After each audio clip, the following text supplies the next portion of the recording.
The pages that you will need to follow along with this narration are in Week 7, Part 1 of Roller Coaster Physics. This is a book, Roller Coaster Physics, by Tony Wayne, in a school in Virginia. Please print out pages 3 through 15. When you look at page 3, you see that you have to understand the difference between velocity and acceleration. Velocity is really just speed. It is changes in position. So the object is moving X miles in so many hours, miles per hour, or we can say meters per second. All this is very valid. So velocity basically is speed with direction. So when you say you're going 60 miles per hour and you're going west, the 60 miles per hour is the actual speed. West is the direction. So we're looking at velocity, which is units of distance versus per unit of time. So meters per second, miles per hour, etc. Now we have to look at acceleration. Okay, acceleration describes how quickly an object changes its velocity. So you're at a stoplight. You accelerate out. It's pure acceleration until you hit the velocity, the constant velocity you want. Then you stop. Or you cruise, or you put on cruise control. So therefore, you're looking at changes in velocity. So those first few acceleration seconds, then you hit your cruising speed, then it becomes constant velocity after that. So, if you're looking for an object, the units of measure for that is distance divided by time, and that's got to be squared. So you have meters per second squared, miles per hour squared, etc. So that tries to describe acceleration and velocity.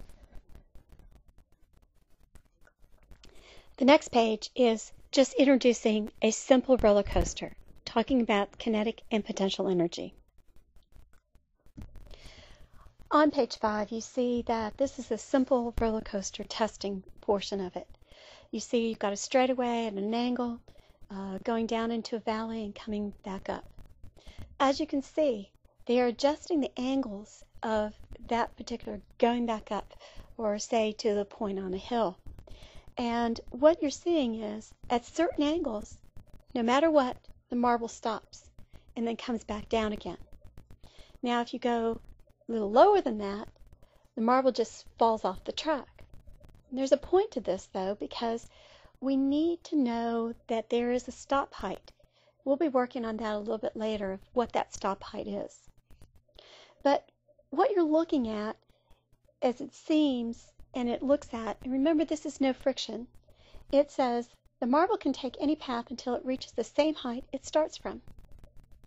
Alright, so look at the next 4 examples that they're showing. You can see each one has like different hills, different ways. The top 2, not really that much different in the different hills, etc. The last 2 are important, and they're important to what you're doing with your loops, even your corkscrews, where you see that if you have it too high, marble stops, falls back down. So it never goes around the curve.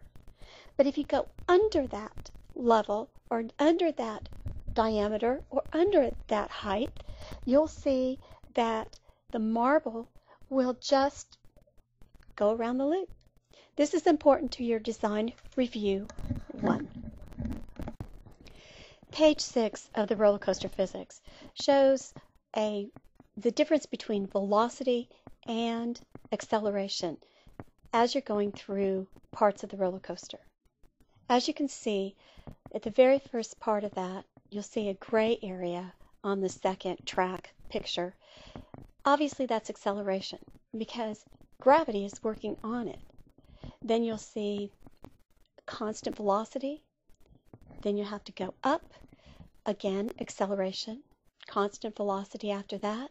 Then you have acceleration, constant velocity. Notice as you go around the curve, though, you also have acceleration. This is important to understand for you working with Design Review 1 and also banking of those curves, and also if you've got a loop. So many parts of this are very important to discuss and look at. And you need greater time measurements. So timing might be a measurement that you may need to add further testing for. This is a very simple picture that you're looking at here, where you have, again, acceleration at the first part, going through at an angle, and also force of gravity, working on it. Then we have velocity for the ball, doesn't change, and then we have another acceleration. So you see why angles and on your straightaways are going to be very important to how much acceleration you're going to get, or constant velocity, or whatever. So this is an important factor when you're looking at your testing, at your design of your roller coaster.